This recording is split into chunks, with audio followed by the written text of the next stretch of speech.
Seigneur pour cette grâce que tu nous accordes de nous réunir à nouveau ce matin devant ta face, Seigneur. Merci, Père, parce que tu es le Dieu vivant, le Dieu saint.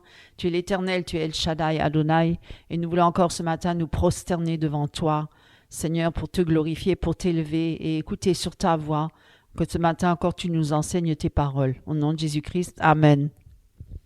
Alors ce matin, je vais vous parler d'un thème qui est très délicat. J'ai beaucoup hésité à en parler, mais bon, j'avais ça à cœur, ça me venait toujours plus fort ce matin. Et c'est vrai que c'est un sujet très délicat parce que ça peut prêter à confusion ou à controverse. Et l'amour de l'argent. Alors l'amour de l'argent est la cause de tous les maux, mais en même temps, on ne doit pas en faire une calamité non plus, parce que l'argent peut être un bon serviteur, mais un mauvais maître. Voilà, donc on va pas dire que l'argent est mauvais en soi. On va essayer de vraiment comprendre quelle est vraiment la place de l'argent dans la vie d'un homme ou d'une femme, ou dans la vie de chrétien, hein, en l'occurrence, ou d'une église, ou même dans le monde. On voit bien, et je vais vous énumérer de nombreux passages de la Bible qui en parlent, en bien ou en mal, selon les circonstances et selon l'état de cœur de la personne. Parce qu'il faut voir où est la place de l'argent dans le cœur d'un homme ou d'une femme. Et donc, voilà, je vais vous donner juste un exemple au départ. Enfin, un exemple, non, plutôt vous donner un passage de la parole. Voilà, vous prenez avec moi Luc, chapitre 4. Au début, quand Jésus il a été entraîné par le Saint-Esprit dans le désert, hein, vous connaissez ce passage-là. Or, Jésus, plein de l'Esprit Saint, s'en retourna du Jourdain, parce que bon, il rentrait, c'était le début de son ministère. Et avant d'être vraiment en pleine activité dans ce ministère, il a été entraîné par le Saint-Esprit, on va dire comme ça, saisi par le Saint-Esprit et entraîné dans le désert pour être tenté. Il était pendant 40 jours et 40 nuits dans le désert, il n'a ni mangé ni bu. Et donc, là, le diable est venu et a voulu le tenter. Voilà, pour montrer que tout homme et toute femme qui entre dans le ministère, eh bien, nous avons un ennemi, l'ennemi de nos âmes, qui viendra forcément nous tenter. Alors, selon l'état de notre cœur, ou voilà, selon, bien sûr, le diable connaît beaucoup de choses, mais Dieu est tout puissant et il connaît aussi toutes les ruses du diable. Et c'est pourquoi nous devons pleinement nous réfugier en Christ, pour justement ne pas succomber aux tentations du diable dans nos vies en tant que chrétiens. Évidemment, parce que bon, les païens ne sont pas conscients qu'ils sont manipulés et sous l'emprise du malin.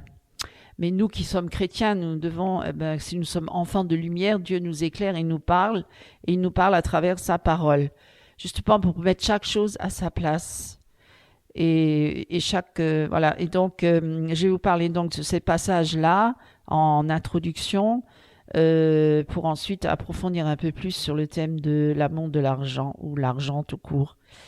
Et donc Jésus, plein de l'Esprit Saint, s'en retourna du Jourdain et fut mené par l'Esprit dans le désert. Étant tenté par le diable 40 jours, il ne mangea rien pendant ces jours-là, et lorsqu'ils furent accomplis, il eut faim.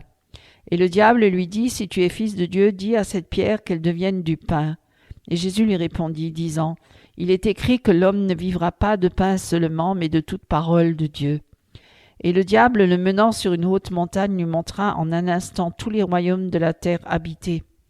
Et le diable lui dit, « Je te donnerai toute cette autorité et la gloire de ces royaumes, car elle m'a été donnée, et je la donne à qui je veux. Si donc tu te prosternes devant moi, elle sera toute à toi. » Et Jésus lui répondit, dit, « Il est écrit, tu rendras hommage au Seigneur ton Dieu, et tu le serviras lui seul. » Et il l'amena à Jérusalem et le plaça sur le faîte du temple et lui dit, « Si tu es le Fils de Dieu, jette-toi d'ici en bas, car il est écrit, il donnera des ordres à ses anges à ton sujet pour te garder.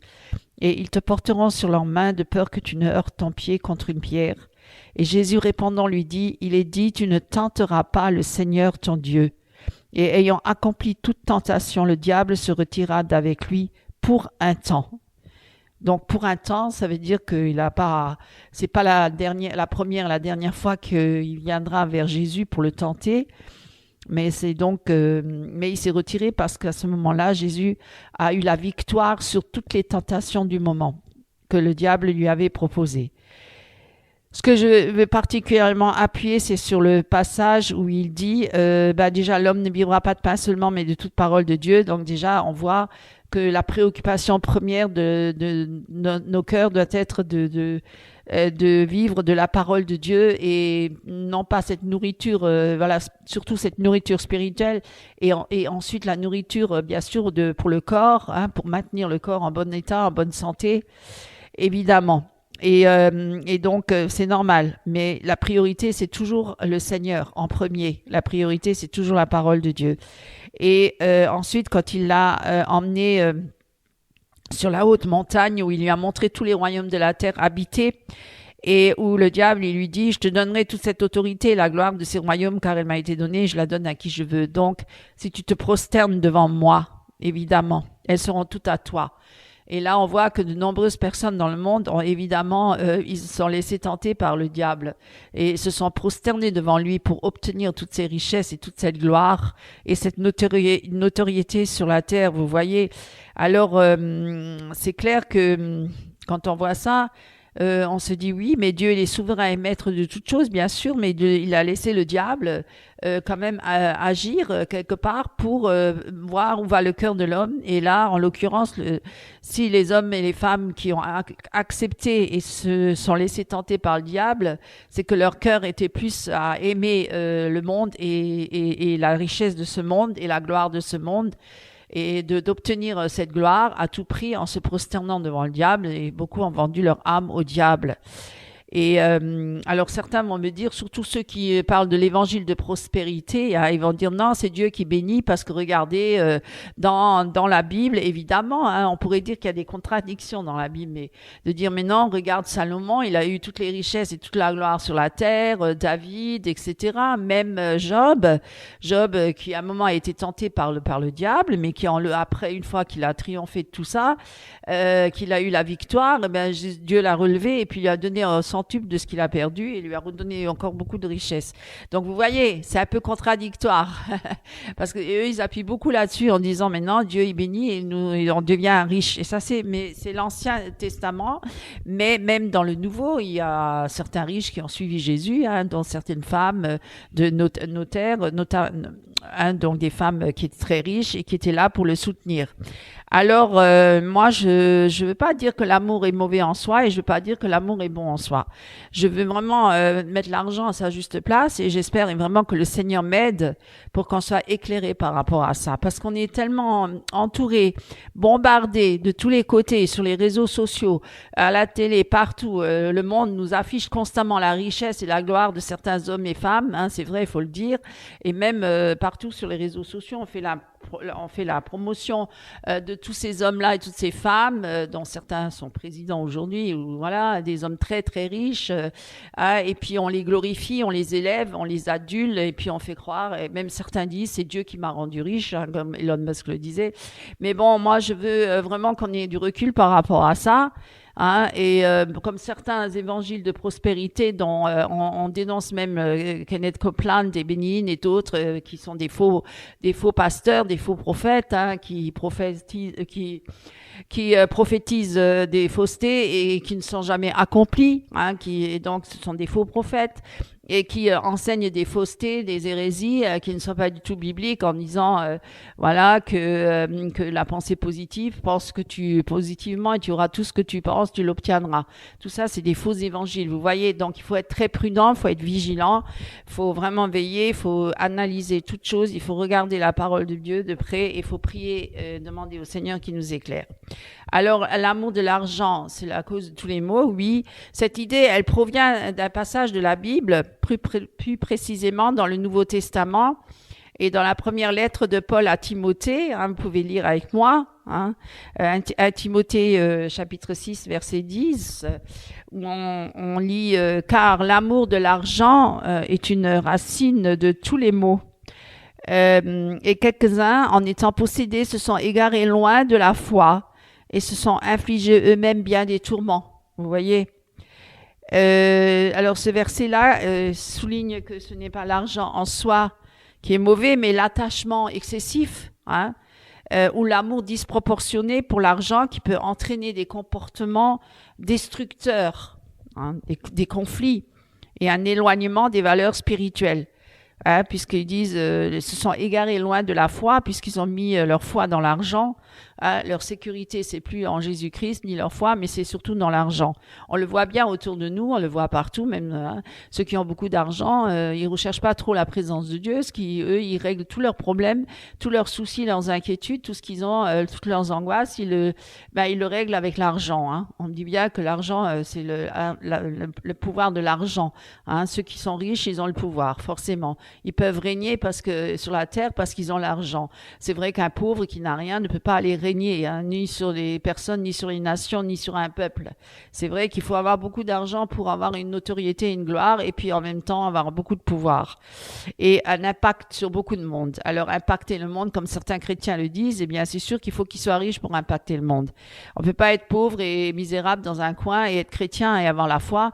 Si on n'a pas l'argent, on ne peut pas faire grand-chose, même dans l'œuvre de Dieu. C'est vrai que la plupart des ministères qui ont commencé, ils ont été souvent bloqués. Le diable aussi le faisait pour bloquer les ministères en leur donnant, justement, les freinant, en les empêchant d'avancer dans l'œuvre de Dieu par le manque d'argent. Vous voyez, alors c'est vrai que l'argent est un besoin et un bon serviteur pour accomplir l'œuvre de Dieu aussi. Alors si Dieu donne de l'argent, c'est pas pour soi, pour satisfaire ses propres... Oui, bien sûr, il donne aussi pour satisfaire nos besoins, bien sûr, pour répondre à nos besoins, mais aussi, ça serait aussi pour le service, au service de son prochain.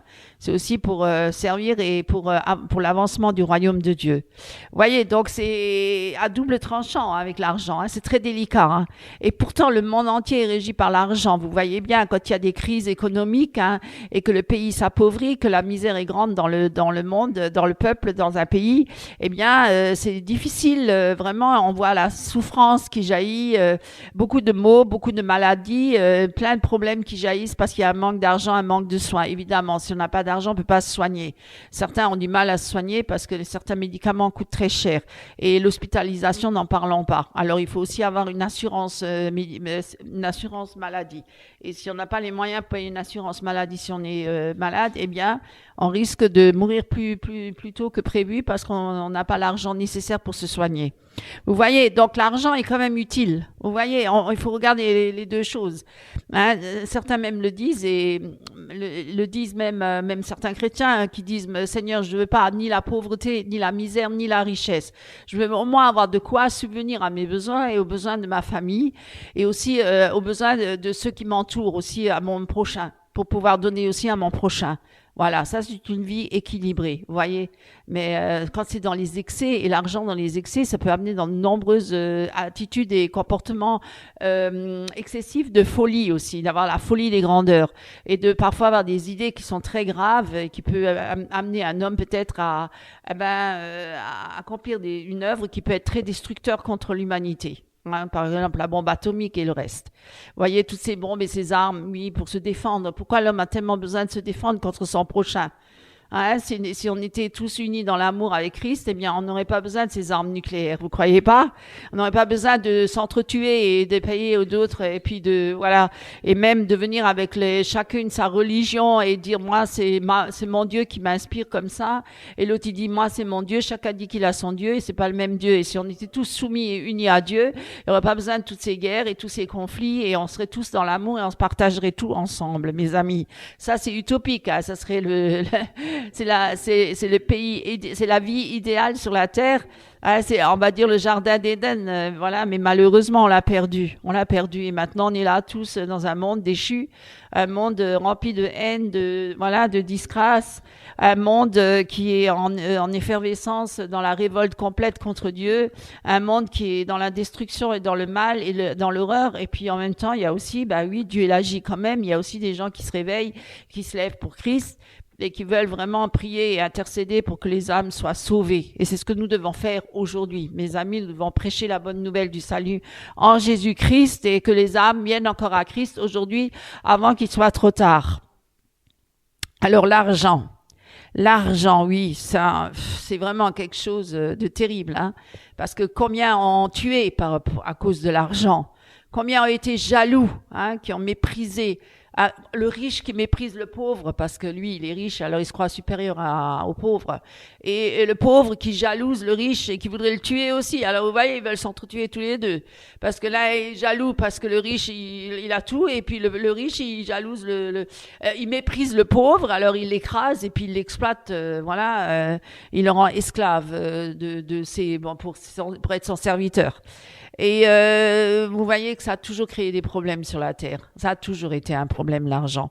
Ça a toujours été. Et même le riche et le pauvre Lazare, vous voyez bien, le riche qui a joui de tous les bienfaits de la terre et qui s'amusait, qui rigolait et qui méprisait Lazare, qui était couché là avec ses plaies. Et même les chiens venaient le lécher. Il était là, à la misère et pauvre et misérable. Et on aurait pu croire que lui, il n'était pas béni par Dieu et que le riche, il était béni parce qu'il avait tous les joies de la terre. Mais seulement le jour de la mort du pauvre, il est allé auprès de Dieu dans le sein d'Abraham. Et le riche, quand il est décédé, il est allé en enfer. Et c'est là qu'il y a les tourments qui ont commencé. Vous voyez, alors il a dit, mais comment ça se fait?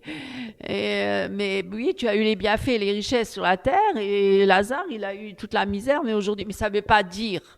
Ça ne veut pas dire que tout le monde doit être pauvre pour entrer dans le royaume de Dieu. C'est faux. Vous voyez, on vient avec des arguments comme ça pour dire non, il vaut mieux être pauvre que riche. Non, faux. Faux. Ça n'a rien à voir. Ça, il y a une confusion totale là. C'est pas ça. C'est juste que le cœur de l'homme, à quoi il est attaché en premier? Est-ce qu'il est attaché à ses richesses, à sa convoitise, au bien de ce monde matériel, à la gloire, à son orgueil, ou est-ce qu'il est vraiment attaché à Dieu? Dieu n'est pas contre la richesse, ça n'a rien à voir. Il donne à qui il veut, il peut enrichir quelqu'un, ça n'a rien à voir. Sauf que cette richesse qu'il aura, ça sera pour le bienfait de l'humanité ou pour le bien de son prochain. C'est pas que pour lui-même, c'est pas égoïstement que pour lui. Mais quand on voit aujourd'hui ces grands riches là qui se baladent en jet privé, qui ont 50 000 voitures dans leur garage, surchauffées, alors qu'il y a des pauvres gens qui meurent de faim et qui sont dans la misère totale. C'est ça qu'il faut voir. Il n'y a pas d'équilibre.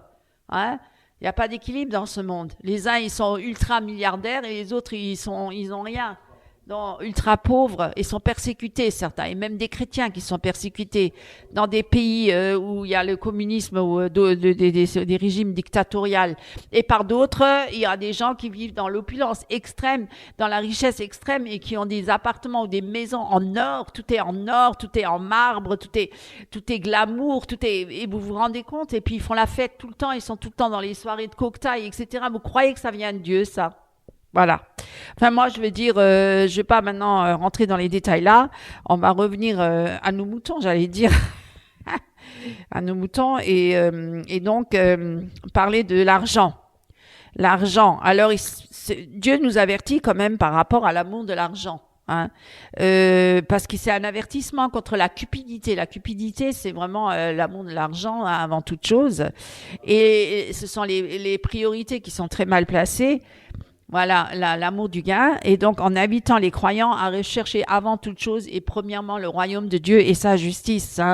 Recherchez d'abord la justice, la piété, la foi, l'amour, la patience et la douceur avant toute chose. Ça, c'est la priorité. Alors, est-ce qu'on peut donner des exemples? Et moi, je vais vous en donner quelques-uns des exemples dans la Bible, parce qu'il y a des personnes qui se sont perdues à cause de l'argent, à cause de l'amour de l'argent plutôt, pas à cause de l'argent, mais à cause de l'amour de l'argent. Des gens qui se sont perdus, vraiment. Et on peut lire ça parce que la Bible, elle regorge d'exemples de personnages qui se sont égarés ou ont subi des conséquences tragiques à cause de leur amour pour l'argent. Et je vais vous en donner quelques-uns. Et le premier qu'on connaît très bien, Judas Iscariote, c'est le premier, celui qui a trahi Jésus. Judas était peut-être l'exemple le plus célèbre. Il a trahi Jésus pour 30 pièces d'argent. C'est pas grand-chose en plus, 30 pièces d'argent. Et on peut le lire, ça, dans Matthieu chapitre 26, versets 14 à 16. Et si vous voulez bien prendre avec moi, mes amis. Et Judas, il accepte de livrer Jésus au chef, Il accepte de livrer Jésus au chef. Alors, Matthieu 26, 14 à 16. Matthieu 26, 14 à 16. 14 à 16. Alors, l'un des 12, appelé Judas Iscariote, s'en alla vers les principaux sacrificateurs et il dit, « Que voulez-vous me donner? Et moi, je vous le livrerai. » Vous vous rendez compte? Et il lui dit, et ils lui comptèrent 30 pièces d'argent. Et dès lors, ils cherchaient une bonne occasion pour le livrer. Judas Iscariote, vous voyez, il l'a vendu pour 30 pièces d'argent. Judas accepte de livrer Jésus au chef religieux en échange d'argent. Donc son amour pour l'argent l'a conduit à trahir son maître pour de l'argent. Combien n'ont pas trahi leur prochain, leur épouse, leur mari ou leur frère ou leur sœur ou leur ami pour de l'argent, hein?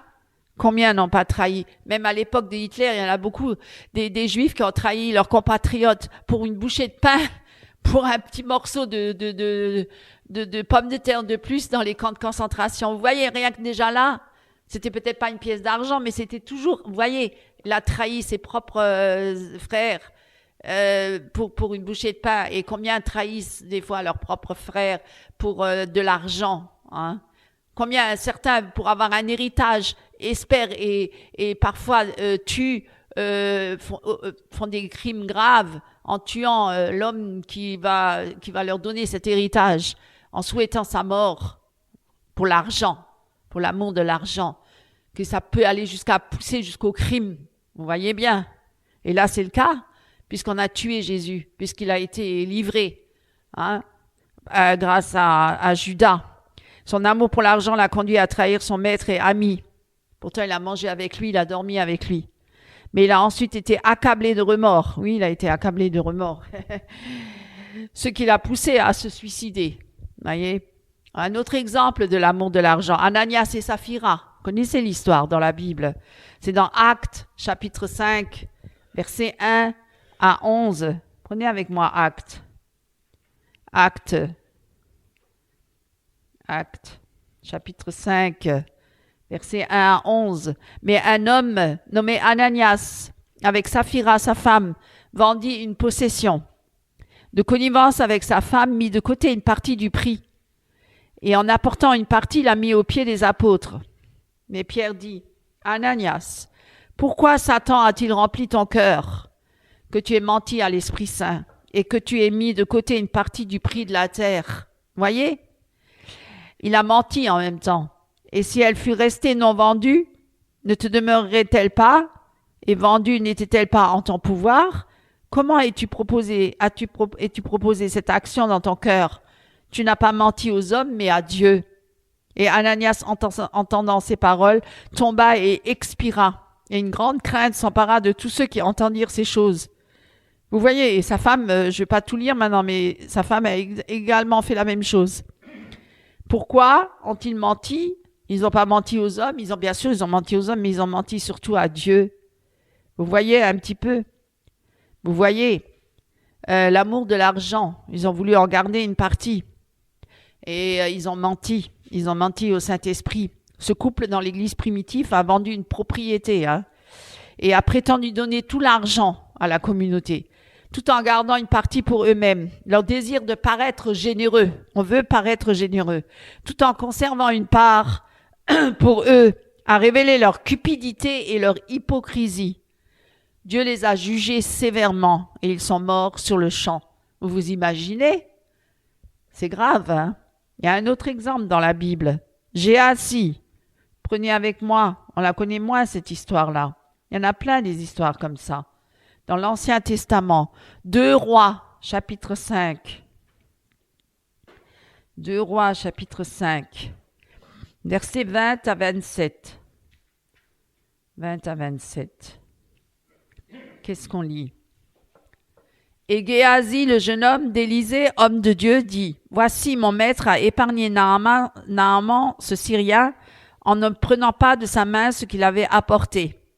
L'Éternel est vivant, si je ne cours après lui et si je ne prends de lui quelque chose. » Et Géasi poursuivit Naaman, et Naaman vit qu'il courait après lui. Et il descendit de son char à sa rencontre et lui dit, « Tout va-t-il bien? » Et il dit, « Bien. Mon maître m'a envoyé disant, voici, dans ce moment, 2 jeunes hommes d'entre les fils des prophètes sont venus vers moi de la montagne d'Éphraïm. Donne-leur, je te prie, 1 talent d'argent et 2 vêtements de rechange. Et Naaman dit, consens à prendre 2 talents. Et il le pressa avec insistance. Alors, tu vois, vous Vous voyez, certains disaient, ils disaient 1 talent d'argent. Et Naaman insiste pour dire 2 talents d'argent. Et il le pressa avec insistance. Et il lia 2 talents d'argent dans 2 sacs et 2 vêtements de rechange. Et il les donna à 2 de ces jeunes hommes et ils les portèrent devant Géasi. Et quand il fut arrivé à la colline, il les prit de leurs mains et les serra dans la maison. Et il renvoya les hommes et ils s'en allèrent. Et lui, il entra et se tint devant son maître et Élisée lui dit, « D'où viens-tu, Géasi ?» Et il dit, « Ton serviteur n'est allé nulle part. » Et Élisée lui dit, « Mon cœur n'est-il pas allé quand l'homme s'est retourné de dessus son char à ta rencontre? Est-ce le temps de prendre de l'argent et de prendre des vêtements et des oliviers et des vignes et du menu et du gros bétail et des serviteurs et des servantes? La lèpre de Naaman s'attachera à toi et à ta semence pour toujours. » Et Géasi sortit de devant lui, lépreux blanc comme de la neige. Vous vous imaginez? Géasi, c'est le serviteur du prophète Élisée. Il a succombé à la tentation de l'argent. Après qu'Élisée a refusé les cadeaux de Naaman en guise de remerciement pour sa guérison, Géasi a couru après Naaman et a menti pour obtenir de l'argent et des vêtements. Vous voyez? À cause de sa cupidité, il a été frappé de la lèpre qui avait quitté Naaman. Une autre histoire, le jeune homme riche, Matthieu 19, 16 à 22. Alors, Matthieu 19, 16 à 22. Matthieu 19, 16 à 22. On a beaucoup de choses à dire sur l'argent, vous voyez. Et il y a beaucoup de passages dans la Bible qui en parlent. 16 à 22. Et voici, quelqu'un s'approchant lui dit, « Maître, quel bien ferais-je pour avoir la vie éternelle ?» Et il lui dit, « Pourquoi m'interroges-tu touchant ce qui est bon? Un seul est bon. » Non, attendez. Ah oui, un seul est bon. Mais si tu veux entrer dans la vie, garde les commandements. Et il lui dit, lesquels? Et Jésus dit, tu ne tueras point, tu ne commettras point d'adultère, tu ne déroberas point, tu ne diras point de faux témoignages. Honore ton père et ta mère, et tu aimeras ton prochain comme toi-même. Le jeune homme lui dit, j'ai gardé toutes ces choses, que me manque-t-il encore? Jésus lui dit, si tu veux être parfait, va, vends ce que tu as et donne aux pauvres, et tu auras un trésor dans le ciel, et viens et suis-moi. Et le jeune homme, ayant entendu cette parole, s'en alla tout triste, car il avait de grands biens. Et Jésus dit à ses disciples, en vérité, je vous dis, qu'un riche entrera difficilement dans le royaume des cieux. Et je vous le dis encore, il est plus facile qu'un chameau entre par un trou d'aiguille, qu'un riche n'entre dans le royaume de Dieu. Voilà. Et les disciples, l'ayant entendu, s'étonnèrent fort, disant, qui donc peut être sauvé? Et Jésus les regardant leur dit, pour les hommes, cela est impossible, mais pour Dieu, toutes choses sont possibles. Vous voyez, l'homme riche, il avait trop de biens, trop de richesses. Hein? Ce jeune homme, il est venu vers Jésus, il était zélé, hein? Il voulait venir et demandant ce qu'il devait faire pour obtenir la vie éternelle. Et Jésus lui a répondu de vendre tout ce qu'il possédait et de donner l'argent aux pauvres. Il est parti triste, car il avait de grandes richesses et ne voulait pas s'en séparer. Son attachement à ses biens l'a empêché de suivre Jésus.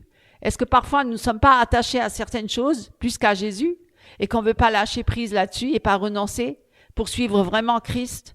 Ça peut être, c'est pas forcément de l'argent, ça peut être autre chose, hein, qui prend la place de là où Dieu veut être et régner. Hein, vous voyez, et parce que c'est pas le fait qu'il était riche en soi, c'était pas mauvais, c'était surtout parce que son cœur était attaché à ses richesses et à ses biens. Est-ce que notre cœur il est attaché vraiment à Christ ou est-ce qu'il est attaché à autre chose? Hein, est-ce qu'on peut, je sais pas, examinez-vous mes frères et sœurs en tant que chrétiens, parce que dans le monde évidemment les gens ils sont attachés à bien beaucoup de choses sauf pas à Christ, parce qu'ils connaissent pas Christ, ils sont pas nés de nouveau, ils sont pas convertis. Mais pour le peuple de Dieu, pour ceux qui sont nés de nouveau, est-ce que notre cœur est réellement attaché à Christ ou est-ce qu'il est attaché à autre chose? Examinons-nous. Nous avons encore un autre exemple, Balaam. On va pas tout feuilleter, mais je vais vous le lire rapidement. Balaam, Nombre 22 à 24, et dans 2 Pierre 2,15, Balaam était un prophète qui a été tenté par les richesses promises par le roi Balak pour maudire Israël. Bien qu'il ait d'abord refusé, attiré par les richesses, il a cherché un moyen de satisfaire Balak, provoquant finalement la colère de Dieu. Voilà, Balaam est devenu un symbole de ceux qui compromettent leur intégrité pour des gains financiers. Vous voyez que tous ces exemples-là, tous ces récits de ces personnages dans la Bible montrent les dangers spirituels et moraux qui sont liés à une obsession pour l'argent et souligne que cette quête peut entraîner des conséquences graves. Et bien sûr qu'on a bien d'autres exemples dans la Bible, dont l'amour pour l'argent ou les richesses les a conduites à des choix désastreux. Je ne vais pas vous les énumérer tous. Il y a Akan qui a désobéi à Dieu, dans Josué. Dieu avait ordonné que tout ce qui était pris à Jéricho soit consacré à lui, mais Akan a volé les objets précieux, dont de l'argent, un manteau et de l'or, et les a cachés sous sa tente. Voilà, c'était un acte de cupidité. Il a conduit à une défaite d'Israël lors de ce prochain combat. Il a été exécuté avec sa famille après que son péché ait été découvert. Il a gardé une partie pour lui, alors que Dieu lui avait dit de tout donner et de ne rien garder. Saul est un exemple aussi. Bien que ce ne soit pas directement l'amour de l'argent, mais il a désobéi aussi à Dieu par cupidité. Dieu avait ordonné la destruction totale des Amalécites et de tout ce qui leur appartenait, mais Saul a épargné le roi Agag et les meilleurs troupeaux pour les garder comme butin. Voilà, c'était aussi par cupidité. Sa désobéissance, motivée par le désir de posséder des biens précieux, a conduit à son rejet en tant que roi de Dieu. Vous voyez, plein de problèmes comme ça. Le riche insensé, on le connaît aussi dans la parabole.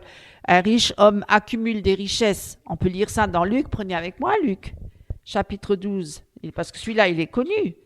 On l'a souvent lu. Et est-ce qu'on l'a vraiment médité 13. Alors, et quelqu'un lui dit du milieu de la foule, Maître, dis à mon frère de partager avec moi l'héritage. Mais il lui dit, homme, qui est-ce qui m'a établi sur vous pour être votre juge et pour faire vos partages? Et il leur dit, voyez et gardez-vous de toute avarice, car encore que quelqu'un soit riche, sa vie n'est pas dans ses biens. Et vous voyez, sa vie n'est pas dans ses biens. Et il leur dit une parabole disant, les champs d'un homme riche avaient beaucoup rapporté. Et il raisonnait en lui-même disant, que ferai-je, car je n'ai pas où je puisse assembler mes fruits. Et il dit, voici ce que je ferai. J'abattrai mes greniers et j'en bâtirai de plus grands et j'y assemblerai tous mes produits et mes biens. Je dirai à mon âme, tu as beaucoup de biens assemblés pour beaucoup d'années. Repose-toi, mange, bois, fais grande chair. Mais Dieu lui dit, insensé.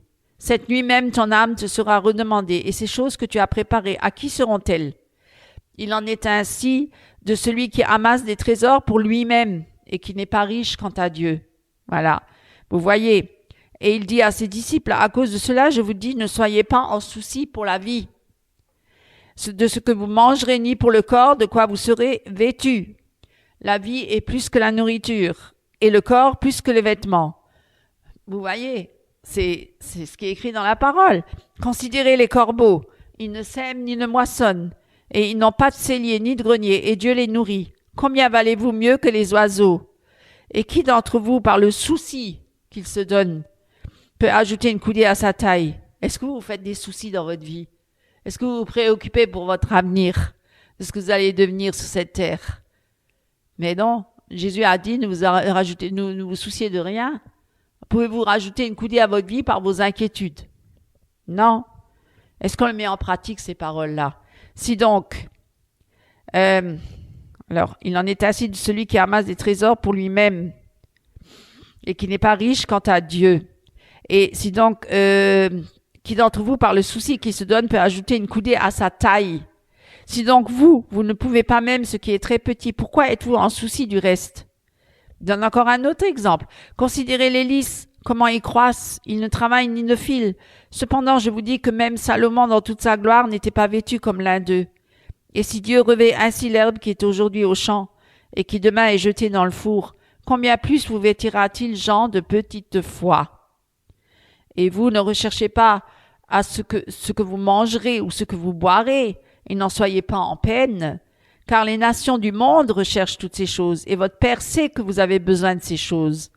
Mais recherchez son royaume, et ces choses vous seront données par-dessus. Vous voyez, par-dessus. Et il dit, ne crains pas, petit troupeau, car il a plu à votre Père de vous donner le royaume. Vendez tout ce que vous avez et donnez l'aumône. Faites-vous des bourses qui ne vieillissent pas, un trésor qui ne défaille pas dans les cieux, d'où le voleur n'approche pas et où la teigne ne détruit pas. Car là où est votre trésor, là sera aussi votre cœur. Hein? Vous voyez, donc, le riche insensé. C'est encore de dire que cette histoire montre l'avidité et le danger de se concentrer uniquement sur les biens matériels. Dieu sait ce dont nous avons besoin sur la terre, évidemment. Il pourvoira nos besoins. Il a dit, cherchez premièrement le royaume de Dieu et sa justice. Et tout le reste vous sera donné en plus. La priorité, c'est le royaume de Dieu. La priorité, c'est Jésus-Christ.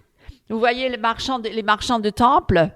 Vous pouvez, dans Jean chapitre 2, versets 13 à 16.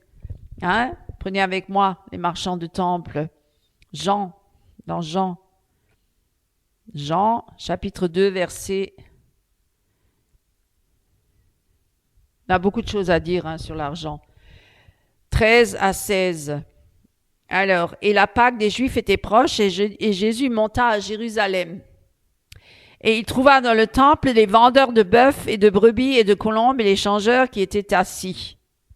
On voit aussi ça dans le milieu des chrétiens, les commerces dans l'église, l'entrepreneuriat, etc. Devenir des grands leaders, des entrepreneurs pour impacter le monde. Et ayant fait un fouet de cordes, il les chassa tous hors du temple, et les brebis et les bœufs, et il répandit la monnaie des changeurs et renversa les tables. Et il dit à ceux qui vendaient les colombes, « ôtez ces choses d'ici, ne faites pas de la maison de mon père une maison de trafic. » Et ses disciples se souvinrent qu'il était écrit, « Le zèle de ta maison me dévore. » Jésus répondit et leur dit, « Détruisez ce temple et en 3 jours je le relèverai. » Mais vous voyez, c'était pour dire qu'il ne fallait pas faire de la maison de mon père une maison de trafic. Est-ce qu'aujourd'hui, il n'y a pas beaucoup de trafic dans le milieu des chrétiens? Énormément de commerce, même en ligne. Combien sont nombreux les pasteurs ou même les serviteurs de Dieu, entre guillemets, serviteurs, qui se autoproclament serviteurs de Dieu ou évangélistes ou prophètes des nations, etc. Et qui ont tous des boutiques en ligne avec de nombreux produits qui vendent, soi-disant, même de la parole de Dieu qui est vendue. On recopie la parole de Dieu, on la met dans un livre et on la vend. Voilà, c'est vraiment incroyable tout le trafic qu'il y a dans le milieu chrétien. Les concerts payants, comme les stars dans le monde. Les artistes chrétiens, comme les stars dans le monde, sont payés quand ils font des concerts. Tout est payant. Les livres, tout ce qu'ils écrivent, tous les livres. Voilà. Et quand ils sont invités sur des plateaux de télévision chrétiennes, comme Casarema ou autres, il faut payer très très cher la place pour paraître 10 minutes ou je sais pas une demi-heure, un quart d'heure ou 1 heure sur un plateau de télé, parce qu'ils font du business aussi avec ça. Tout est EMCI, etc. Tous ces plateaux de télévision, TBN, voilà, je veux dire, ouvrez les yeux, mes amis, évidemment. Et les marchands du temple, ils sont encore là aujourd'hui, et moderne, voilà, sous le couvert, soi-disant, de propager la bonne nouvelle du salut en Jésus-Christ, d'utiliser les télévisions, bien sûr. C'est bien, oui, on répand dans le monde entier la parole de Dieu, évidemment. Mais est-ce que c'est vraiment la bonne parole de Dieu ou est-ce que c'est une parole de Dieu édulcorée? Oui, quels sont les motivations derrière tout ça? Alors, les marchands et les changeurs de temple sont un exemple de ceux qui ont perverti un lieu saint pour en faire un profit financier. C'est encore le cas aujourd'hui. Jésus les chasse violemment en disant « Ne faites pas de la maison de mon père une maison de commerce ». Leur attachement à l'argent et leur exploitation, parce qu'ils exploitent aussi les pèlerins, comme aujourd'hui nombreux pasteurs exploitent les ouailles en leur disant « Donnez les offrandes, donnez la dîme, etc. Vous donnez 100, vous aurez au centuple, ça sera multiplié par 1000, donnez 1000, vous aurez encore plus, etc. » Toute cette manipulation spirituelle, soi-disant que vous aurez une grande bénédiction, plus vous donnez, plus vous recevrez. Et si vous ne donnez pas, vous serez maudit, donc c'est très grave. C'est très grave. Et voilà, ça c'est pour l'amour de l'argent. C'est pour s'enrichir aussi. Et ils ont mis en opposition avec les principes spirituels de la foi. Simon le magicien, c'est aussi un exemple qu'on peut voir dans Actes chapitre 8, versets 18 à 24. Qu'est-ce qu'on lit là? Simon le magicien, Actes, je crois que je n'arriverai pas à dire tout aujourd'hui, je crois que je le ferai en 2 parties, parce que c'est vraiment très dense comme sujet sur l'argent. Alors, acte 8, voilà, 18 à 24. 18 à 24. Or, Simon, hein, voyant que l'Esprit Saint était donné par l'imposition des mains des apôtres, leur offrit de l'argent. Vous voyez, il a cru qu'il pouvait acheter de recevoir le Saint-Esprit en donnant de l'argent, disant, donnez-moi aussi ce pouvoir, afin que tous ceux à qui j'apposerai les mains reçoivent l'Esprit Saint. Mais Pierre lui dit, que ton argent périsse avec toi, parce que tu as pensé acquérir avec de l'argent le don de Dieu. Voyez, ça s'achète pas avec de l'argent. On n'achète pas Dieu avec de l'argent. On n'achète pas l'amour de Dieu avec de l'argent. On n'achète pas la puissance de Dieu avec de l'argent, le pouvoir de Dieu avec de l'argent. Donc, tu n'as ni part, ni portion dans cette affaire, car ton cœur n'est pas droit devant Dieu. Repens-toi donc de cette méchanceté et supplie le Seigneur afin que, si faire se peut, la pensée de ton cœur te soit pardonnée. Car je vois que tu es dans un fiel d'amertume et dans un lien d'iniquité. Et Simon répondant dit, vous suppliez le Seigneur pour moi en sorte que rien ne vienne sur moi de ce dont vous avez parlé. Vous voyez là, il a voulu acheter le don de Dieu avec de l'argent. C'était un ancien magicien, Simon, qui s'était converti et il a tenté d'acheter le pouvoir du Saint-Esprit auprès des apôtres. Vous voyez? Et il a dit, donnez-moi ce pouvoir-là, afin que moi aussi j'impose les mains et que je reçoive le Saint-Esprit. Et Pierre l'a réprimandé sévèrement en disant que son cœur n'était pas droit devant Dieu. Parce que Dieu, il sonde les cœurs, Dieu regarde au cœur, et devant Dieu, et que son argent périrait avec lui. Pharaon est un exemple aussi dans Exode, chapitre 5, versets 1 à 2.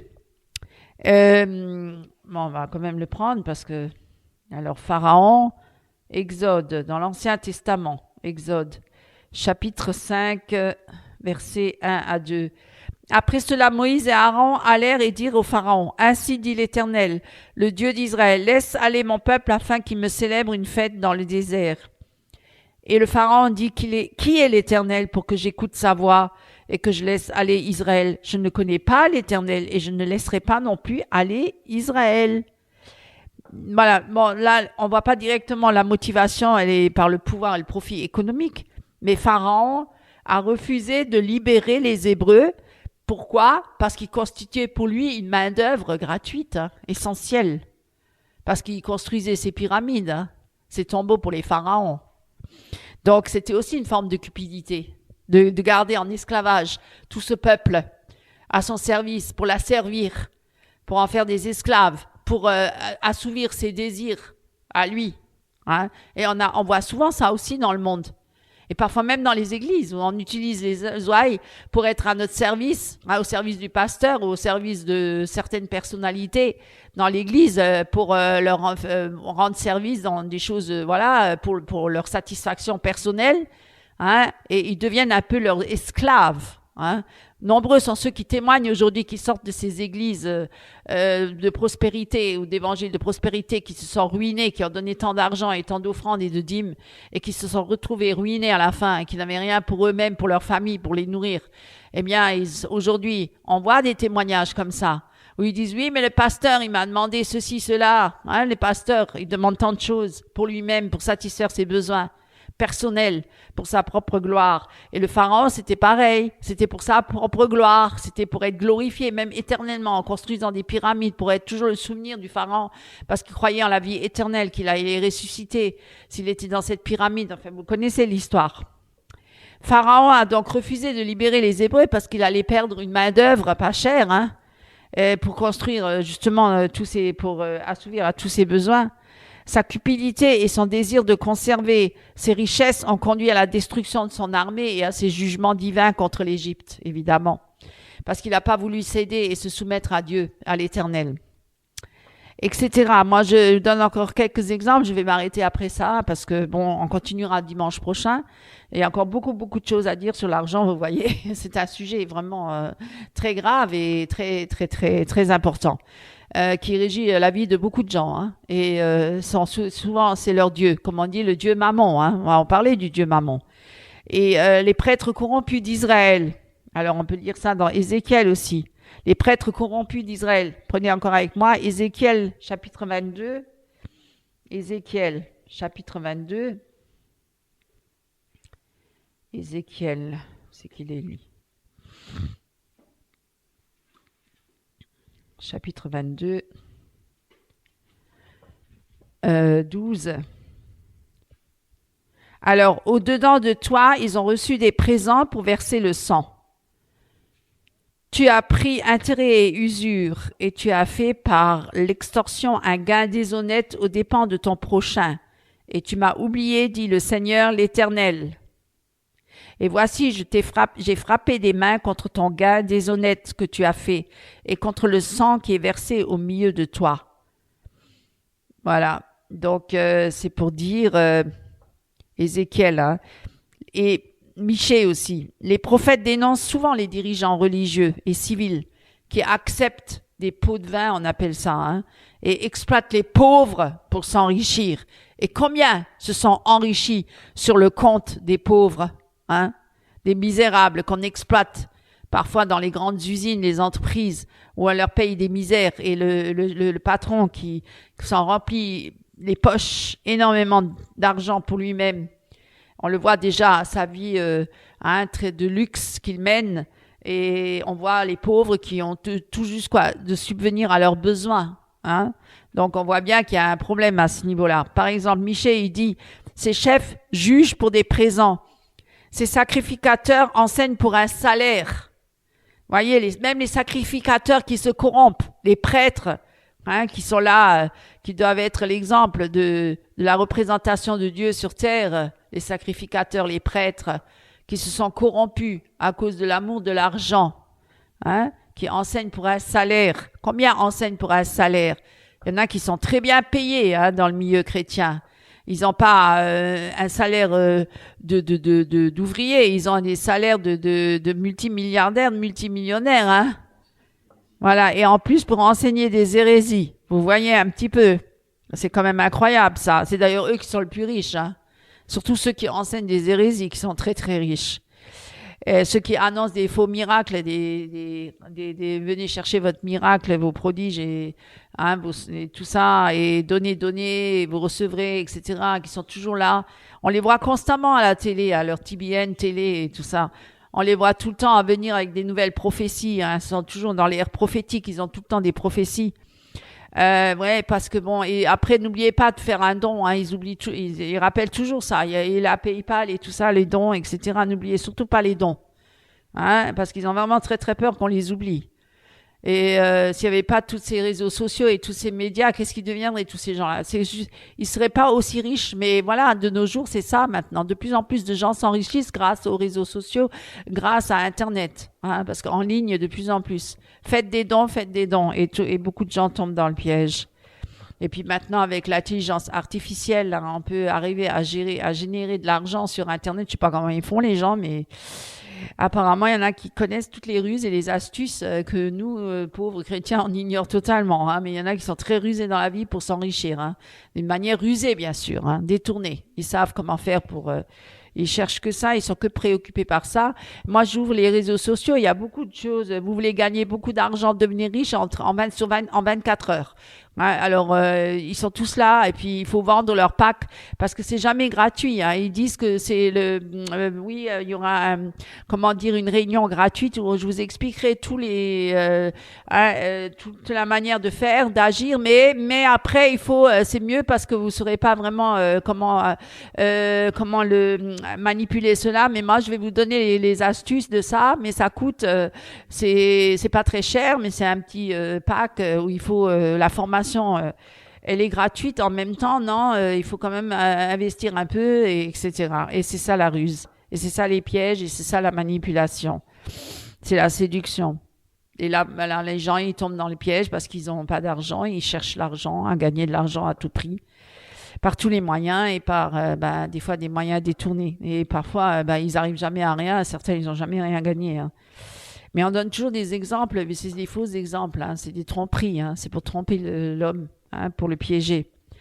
Et donc, ils vont dire après que vous avez mal compris les choses et vous n'avez pas su vraiment utiliser ça à bon escient. Alors, qu'est-ce que je veux dire? Que toutes ces pratiques corrompues, ils ont attiré le jugement de Dieu sur les nations, sur la nation. Hein, et ces exemples qui mettent en évidence que l'attachement excessif aux richesses est une tentation universelle. Ça touche tous les hommes. Tous les hommes, hein, on peut le dire. Même pour ceux qui ont un rôle spirituel ou une position élevée. Même pour ceux qui sont déjà très, très riches. Ils n'en ont jamais assez, vous n'avez pas remarqué. Ils veulent toujours encore faire fructifier plus leur argent. Encore trouver des moyens pour faire fructifier toujours plus, toujours plus.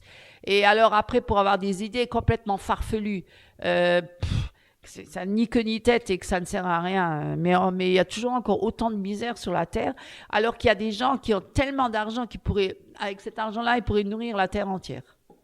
Franchement. Mais pour un seul homme, hein, qui a tant de besoins, hein, que s'il partagerait ses biens avec cette multitude-là qui est dans la misère, personne ne serait le pauvre. Je pense que ça serait vraiment le cas.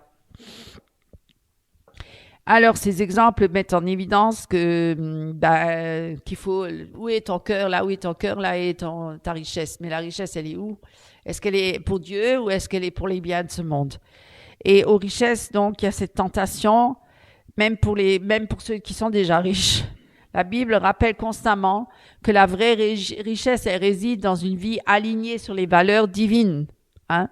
Et donc, la semaine prochaine, je vais vous parler de Jésus. Qu'est-ce qu'il dit sur l'argent par rapport à, voilà, les paroles de Jésus dans la Bible par rapport à l'argent. Hein? Et alors, on va terminer avec 1 Timothée chapitre 6, verset 17. Alors, 1 Timothée chapitre 6, verset 1 à 17. Alors, on va lire ça, ce passage-là, pour finir aujourd'hui. Et on reviendra sur ce thème la semaine prochaine, mes amis, si Dieu le veut, bien sûr. Alors, ordonne à ceux qui sont riches dans le présent siècle, voilà, donc ils ont le droit d'être riches, hein, Dieu ne les condamne pas, qu'ils ne soient pas hautains, donc abus de leur personne, hautains, orgueilleux, tout ça, mépriser les autres et se croire supérieurs aux autres, hein, qu'ils ne se considèrent donc qu'ils ne soient pas hautains et qu'ils ne mettent pas leur confiance dans l'incertitude des richesses, mais dans le Dieu qui donne toutes choses richement pour en jouir, qu'ils fassent du bien, qu'ils soient riches en bonnes œuvres. Voilà pourquoi celui qui est riche, il aura à accomplir de bonnes œuvres autour de lui, hein, et qu'il soit prompt à donner, libéraux, hein, s'amassant comme trésor un bon fondement pour l'avenir, afin qu'il saisisse ce qui est vraiment la vie. Voilà, gloire à Dieu. Méditez sur ces paroles, partagez avec les autres. Voilà, au nom de Jésus-Christ. Amen. Amen. Bonjour mes frères et sœurs en Christ. Ce matin, prenons ensemble dans la parole de Dieu, dans le livre du prophète Ésaïe, du chapitre 1er, du verset 10 à 17. Écoutez la parole de l'Éternel, chef de Sodome. Prêtez l'oreille à la loi de notre Dieu, peuple de Gomorrhe. À quoi me sert la multitude de vos sacrifices? Dit l'Éternel, je suis rassasié d'holocaustes, de béliers et de la graisse de bêtes grasses, et je ne prends pas plaisir au sang des taureaux et des agneaux et des boucs. Quand vous venez pour paraître devant ma face, qui a demandé cela de vos mains? Que vous fouliez mes parvis, ne continuez pas d'apporter de vaines offrandes. L'encens m'est une abomination. La nouvelle lune et le sabbat, la convocation des assemblées, je ne puis supporter l'iniquité et la fête solennelle.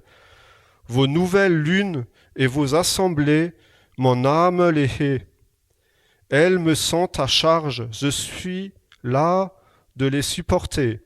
Et quand vous étendrez vos mains, je cacherai de vous mes yeux. quand même vous multiplierez la prière, je n'écouterai pas. Vos mains sont pleines de sang. Lavez-vous, purifiez-vous, ôtez de devant mes yeux le mal de vos actions. Cessez de mal faire, apprenez à bien faire. Recherchez le juste jugement, rendez heureux l'opprimé, faites droit à l'orphelin, plaidez la cause de la veuve. Amen. Soyez richement bénis. Frères et sœurs en Christ, chers amis, chers invités, soyez richement bénis ce matin. Nous ouvrons la parole de Dieu dans Éphésiens chapitre 2 verset 8 où il est dit « Car c'est par grâce que vous êtes sauvés, par le moyen de la foi. Et cela ne vient pas de vous, c'est le don de Dieu. » N'est-ce pas une bonne nouvelle, mes amis?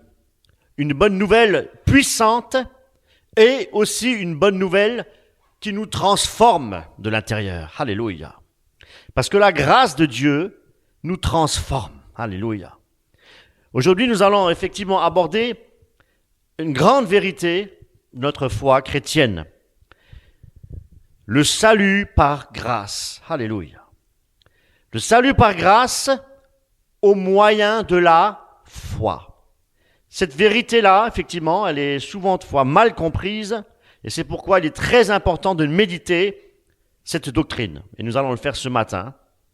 L'Évangile, effectivement, nous enseigne que nous ne sommes pas sauvés par nos efforts, ni par nos mérites, mais l'amour souverain de Dieu en Jésus-Christ. C'est l'amour de Dieu, l'acte de Jésus-Christ, par grâce que nous sommes sauvés. Alors, qu'est-ce que la grâce? La grâce, ça exprime effectivement ce que Dieu, il est. Voyez-vous, Dieu, il est amour. Il nous a donné un cadeau. Et la grâce, c'est un don de Dieu. Et ce don, c'est Jésus-Christ, son Fils unique. La grâce, c'est une faveur que nous ne méritons pas, mes amis. C'est l'amour de Dieu, en fait, envers nous, qui ne méritons absolument rien. Rien du tout. Si ce n'est la condamnation et la damnation éternelle, mes amis. Parce que nous sommes des pécheurs. À cause de nous, Jésus-Christ a été crucifié.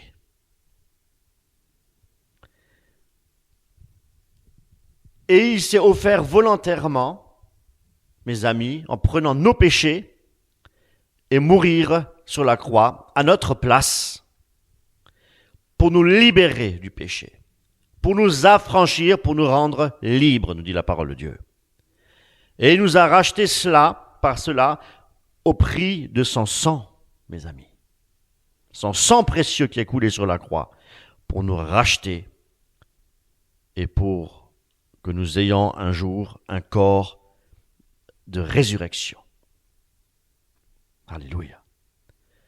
Donc, la grâce, comme je le disais, est effectivement un cadeau, un don de Dieu.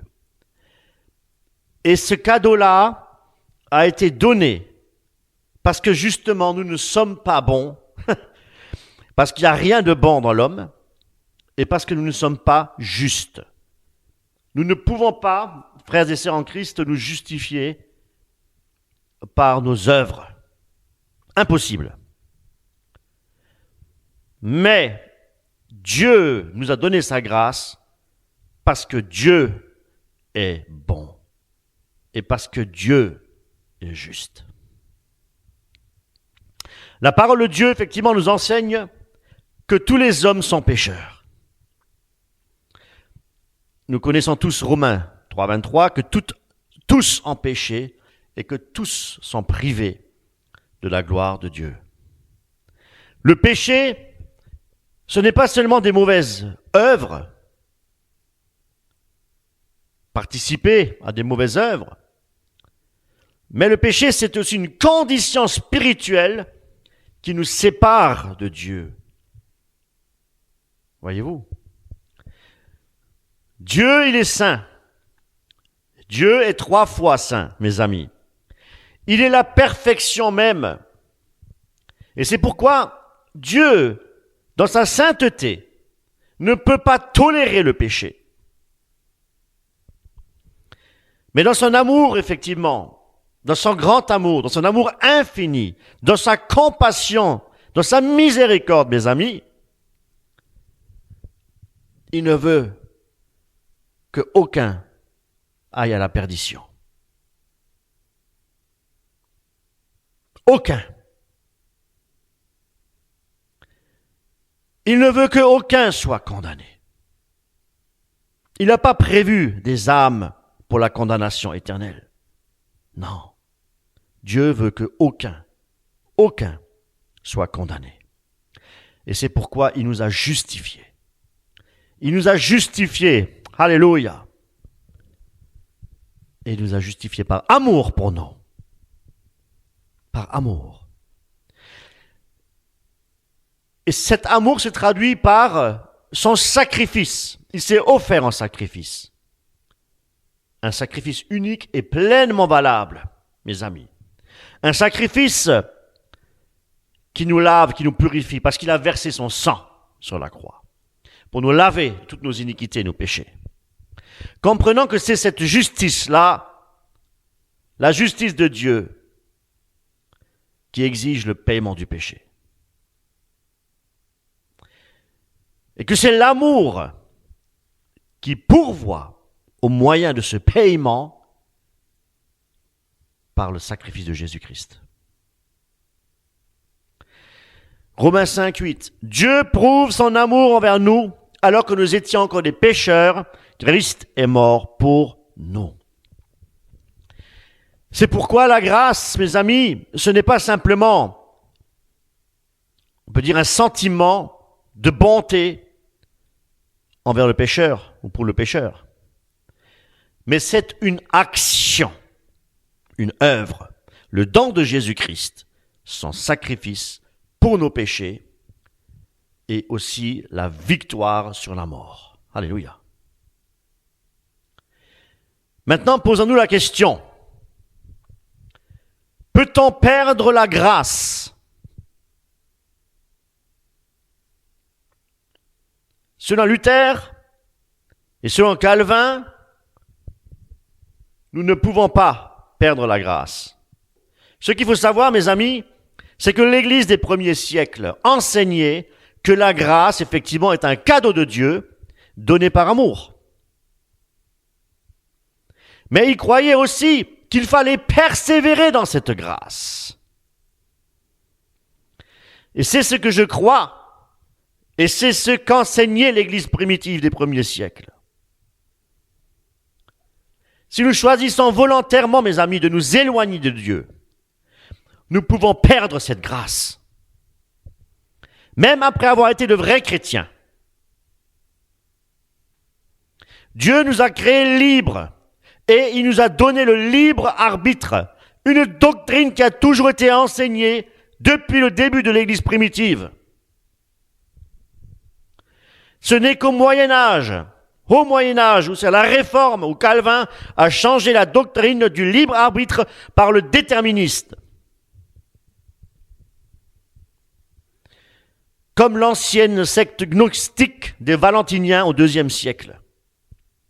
Je ne rentre pas dans les détails, il faudrait plusieurs prédications pour cela, mes amis. Dieu, dans son amour, nous donne la grâce pour nous sauver.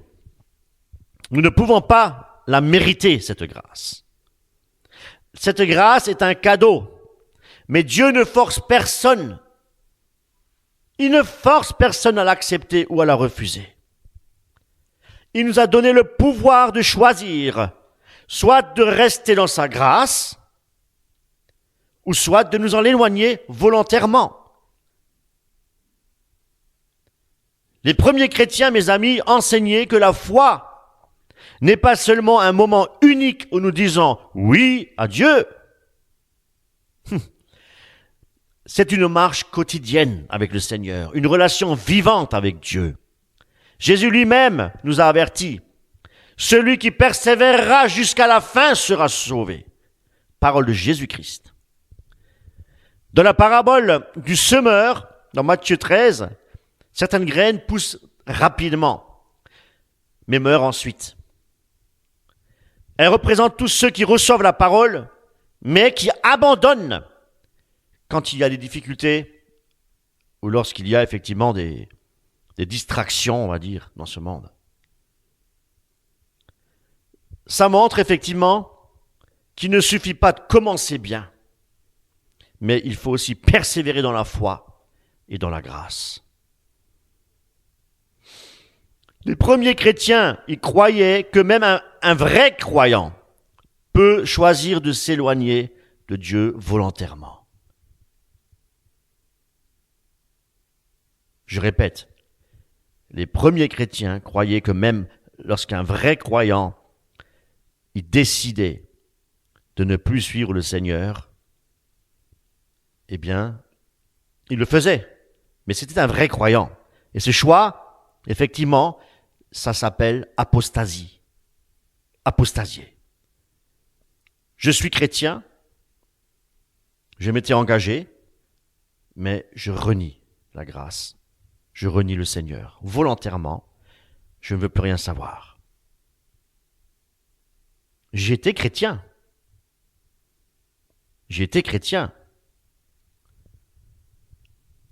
Il faisait partie de notre assemblée,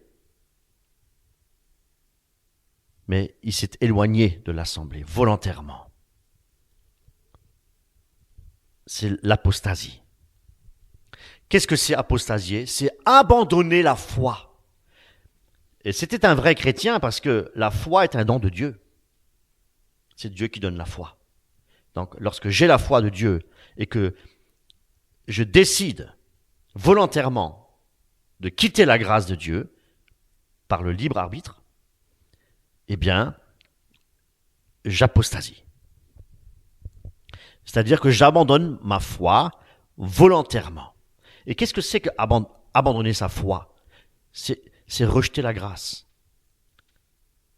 C'est rejeter la foi que Dieu m'a donnée. C'est rejeter Dieu lui-même.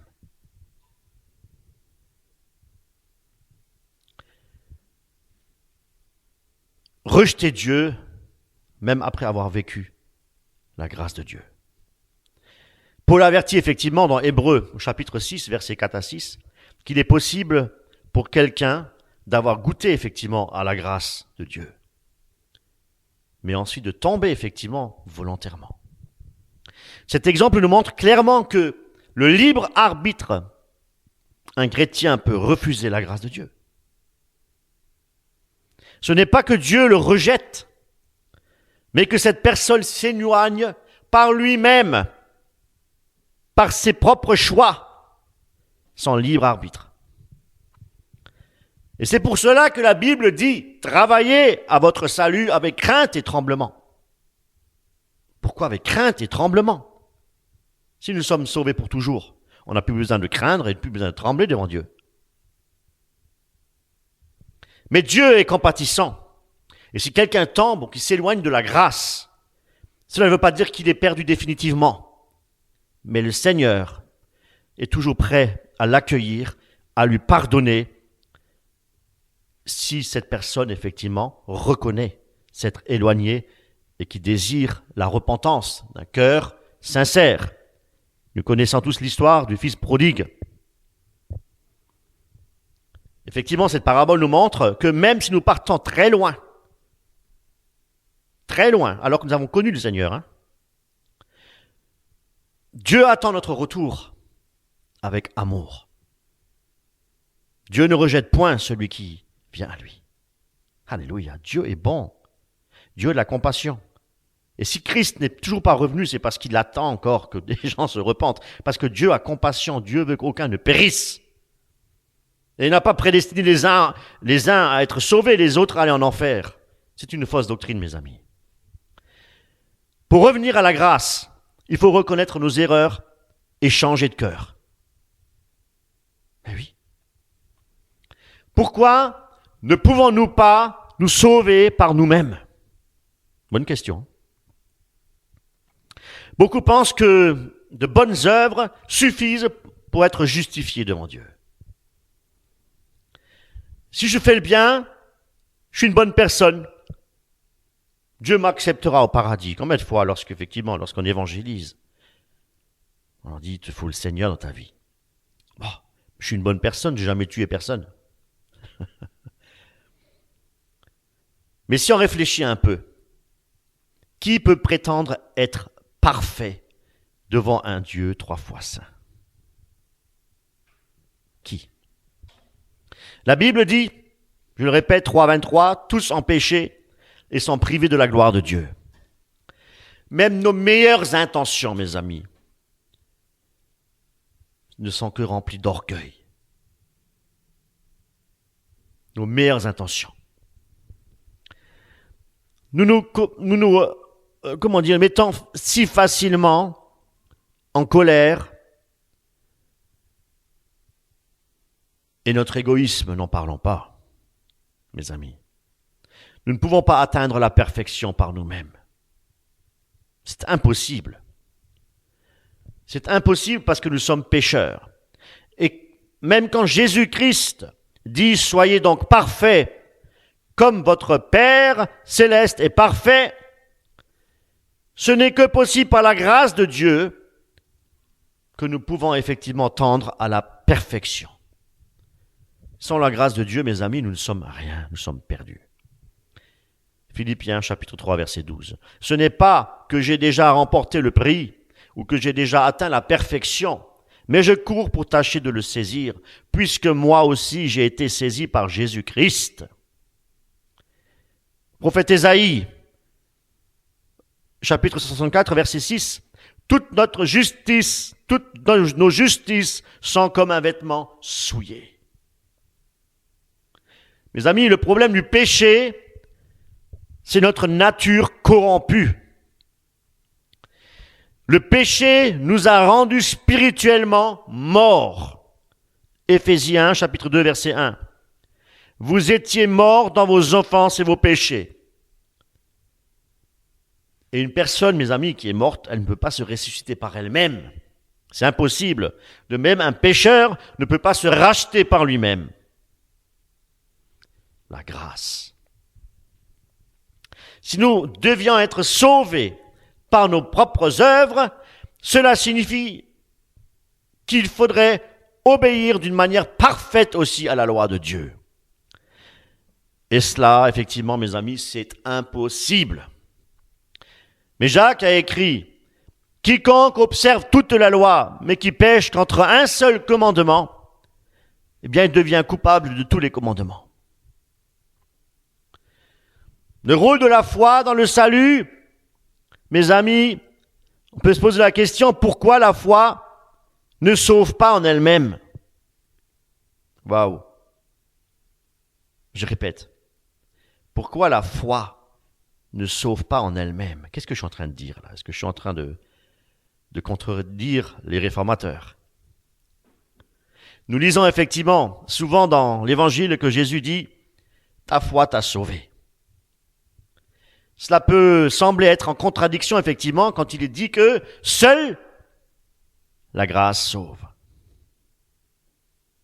Alors pourquoi? Ou plutôt, nous devons bien comprendre cela, et pour bien comprendre cela, il faut approfondir, effectivement, la relation qu'il y a entre la grâce et la foi. Très important, mes amis.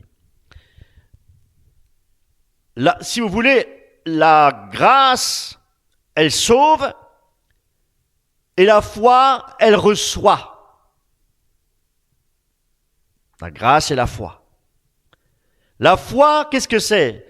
C'est l'instrument par lequel nous recevons la grâce. Mes amis. Mais ce n'est pas la foi elle-même qui sauve. La grâce, c'est le cadeau. Car nous sommes sauvés par la grâce. Et la grâce est un don de Dieu. La grâce est un cadeau de Dieu. Et la foi, c'est la main qui reçoit le cadeau. Il faut le comprendre de cette manière-là, mes amis. La foi, ce n'est pas un effort ou une œuvre. Ce n'est pas non plus une performance, la foi. C'est simplement une attitude de confiance et une totale confiance envers Dieu. Mais c'est la grâce qui sauve. Par le moyen de la foi.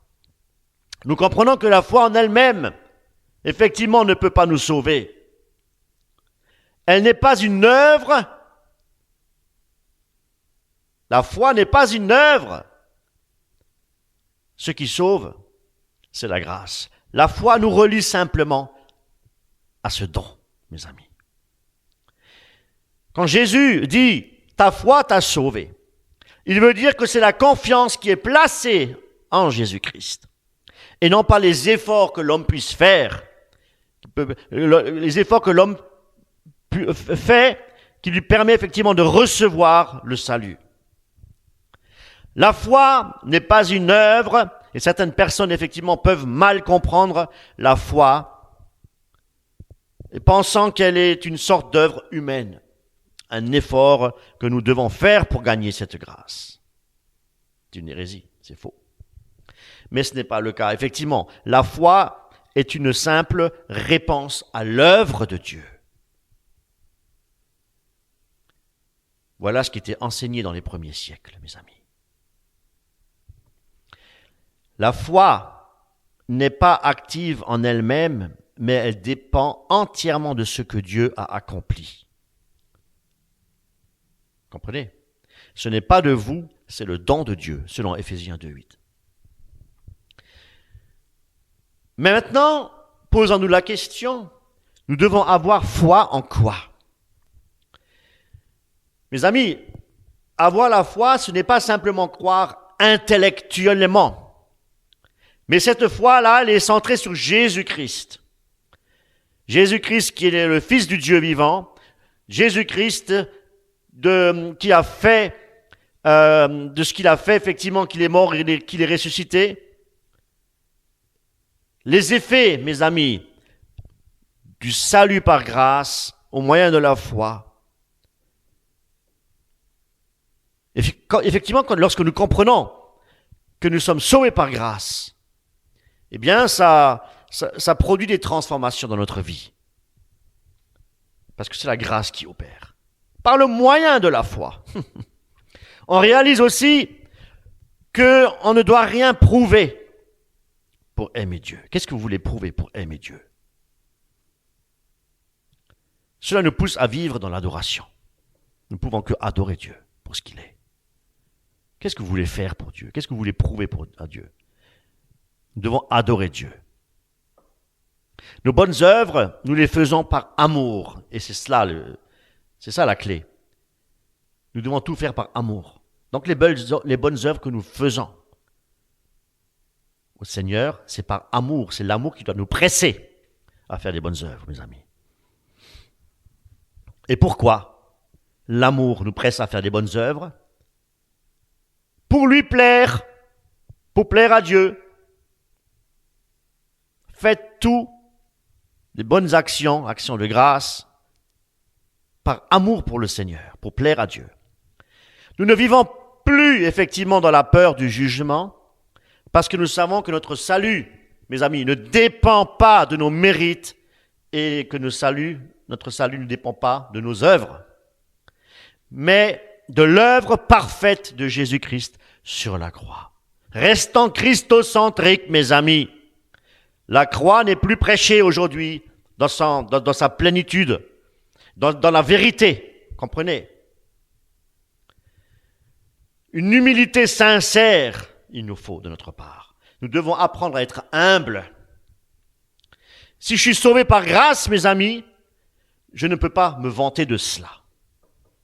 Voyez-vous? Mais beaucoup se vantent en faisant des œuvres. Tu as vu ce que j'ai fait? On ne peut pas se vanter des œuvres que nous faisons. Je ne peux pas me comparer aux autres. Je ne dois pas me comparer supérieur aux autres, mes amis. Tout ce que j'ai vient de Dieu. Tout. que celui qui se glorifie dans le Seigneur. 1 Corinthiens 1,31. La grâce de Dieu transforme notre vie. Transforme notre vie intérieure, mes amis. La grâce ne nous laisse pas tels que nous sommes. Elle nous transforme. Elle nous pousse à devenir de vrais disciples. Elle nous pousse à marcher dans la lumière. La grâce nous pousse à porter du fruit pour la gloire de Dieu.